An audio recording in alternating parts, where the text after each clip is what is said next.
All right, welcome back to the channel. It's your boy Fanon, and in this video, we are going to talk about what Tim Bradley had to say in a recent interview about the Errol Spence Jr. and Terence Crawford fight, specifically what he has to say about Terence Crawford not being able to get a decision potentially in Las Vegas.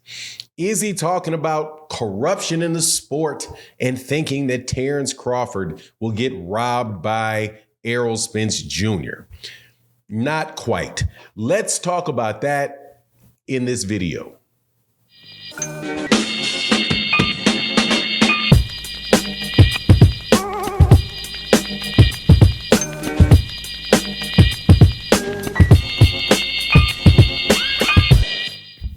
All right, welcome back to the channel. It's your boy Fanon, and in this video, we're going to be in the 147-pound division, where we're going to talk about the biggest fight that there is in boxing today, coming up on July 29th between Errol Spence Jr. and Terence Crawford. And Tim Bradley has something to say again about the fight. This time he's telling it to Max Kellerman during an interview with Max Kellerman. Tim Bradley, if you didn't know, has recently been inducted into the International Boxing Hall of Fame in Canastoitia, along with some other fighters like Carl Froch has been inducted. Trainer Joe Goosen is in that class to get inducted. Rafael Marquez, who is the younger brother of Juan Manuel Marquez, who's a great lightweight in the mid 210s. Fought Floyd Mayweather Jr. Fought Manny Pacquiao. I do believe Rafael Marquez, his big fights were against Israel Vasquez. Got him into the Hall of Fame. Got Tim Bradley into the Hall of Fame. So he's obviously giving a lot of interviews, and he was asked once again about the Errol Spence Jr. Terence Crawford fight. And this time he said something interesting about how Terence Crawford can see himself down on the cards if he is not careful with Errol Spence Jr. and could very well be in a situation where he needs a knockout to win the fight. And he also mentioned that nowadays that the Vegas judges do not score fights like they did during the Mayweather era, where they were scoring defense. Typically now, you see Vegas scoring fights for the more aggressive fighter, the person that's landing more shots, coming forward, pushing the aggression, right? So he said that as far as what he would see Terence Crawford doing to win the fight, he's saying the same thing that a lot of Terence Crawford fans say that I hear. And to me, it's just not really, it's hard for me to take, because they're really not saying anything specifically. What they say is Terence Crawford has, and what Tim Bradley says is Terence Crawford has a lot of tools at his disposal. When he fights fighters, he picks up on their patterns, and he'll pick up on Errol Spence Jr.'s patterns, and he'll find a way to beat Errol Spence Jr. because he's found a way to beat the other people that he's fought and always had a tool in the toolbox to do it. But before we get into that, I just want to tell you real fast about today's sponsor, the Boxing Showtime app. It's a very useful app that keeps you updated on all things boxing, and you can keep up with the latest fights, where to watch them, the latest news, and a lot more. For any hardcore boxing fan like myself, and most likely all of y'all, I would definitely recommend downloading it. And it also is most definitely a big support to the channel. It's available for both Apple and Android, and you can find the link in the description below. Thanks for considering downloading Boxing Showtime's app. But let's get back into the subject matter of the video. Right? So essentially saying that the reason that they think that he'll be able to beat Errol Spence Jr. is because he'll figure Errol Spence Jr. out. Also, once again, that Errol Spence Jr., his approach is basic, but he called him prolific and basic at the same time. kind of hard for me to get my head around that. But anyway, that's what he says.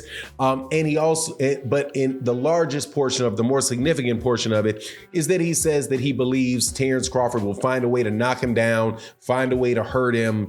And then so he should be able to overcome that particular issue with the fight. Now, he does not say that doesn't predict a knockout or anything like that. I think he's just saying, oh, to find a way to knock him down.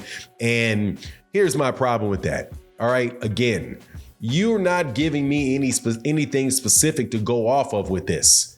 You know what I mean? Like, take, for example, Floyd Mayweather Jr.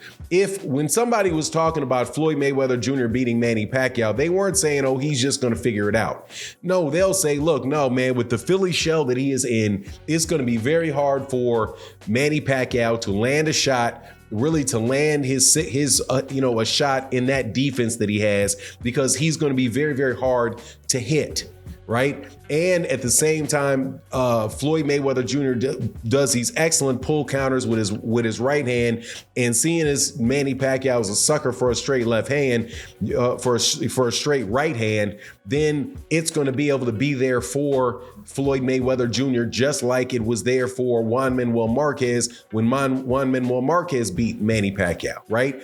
Being able to point to specific things that that one fighter will be able to do to beat the other fighter.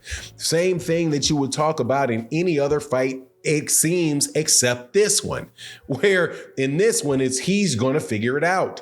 He's going to figure it out. Now, let me ask you a question, man. If you're really betting your money, or you in something in your life outside of boxing, and you're like, okay, man, we're going to have this store. We're going to open up a store. We're going to invest $100,000, $200,000 in this store. And somebody's asking, and you're asking the person to loan you money to do that. Do you think they're going to take, hey, man, don't worry about it. We'll figure it out. Give me the money. We'll figure it out. No, they're not going to. They're going to say, what's your approach? Right? What's your approach? How do you see this fight? How do you see yourself getting customers? Who are your customers? What are you going to sell? What's the general type of business that you have going on? Let me see what type of market research you've done to support that you will be able to give me, not only pay me my money back, but give me a return on my investment. I'm not hearing any of that from Tim Bradley. I'm not hearing that from anybody about Terence Crawford, other than he's going to figure it out. Now, if somebody can point me to something other than he's going to figure it out because he always figures everybody else out, okay. But that to me is just, man, when people talk about Errol Spence Jr. winning, they're saying, look, man, he's got a very hard, stiff jab that he starts quickly. He scores a lot of points with the jab. Terence Crawford leans with his head straight back.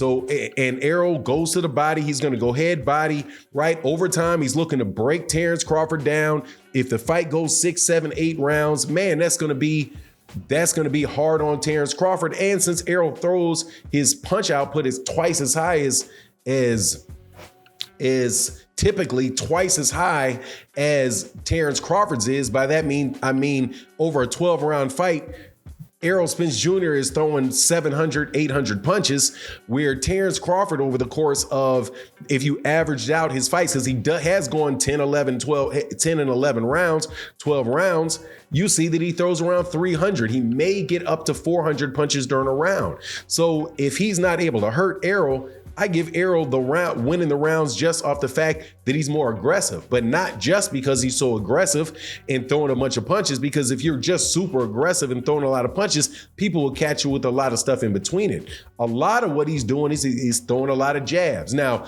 Tim Bradley does say that, sometimes he sees Errol Spence Jr. extend in, kind of leaning forward, falling in. I can't say I've seen that too often, other than when he slipped underneath a jab. But, if that's what he says, cool, right? But some type of explanation. But the funny thing is, talking about the judges and about the judges in Las Vegas. Floyd Mayweather Jr. did not win those fights off of off of aggression. He won those fights off of counterpunching and landing consistent shots. It's not like Floyd Mayweather Jr. was not landing shots when these guys were being aggressive. And if Terence Crawford is able to consistently land shots while Errol's being aggressive and missing, he should get the decision. But hey, man, don't go crying about the fight being in Vegas ahead of time, as if once it gets to the scorecards, you can say, well, they just score aggression and go into that whole big robbery thing that people keep going into whenever their fighter loses, But anyway, that's my take on the matter. You let me know what you think in the comment section. And with that, I'm out. Peace.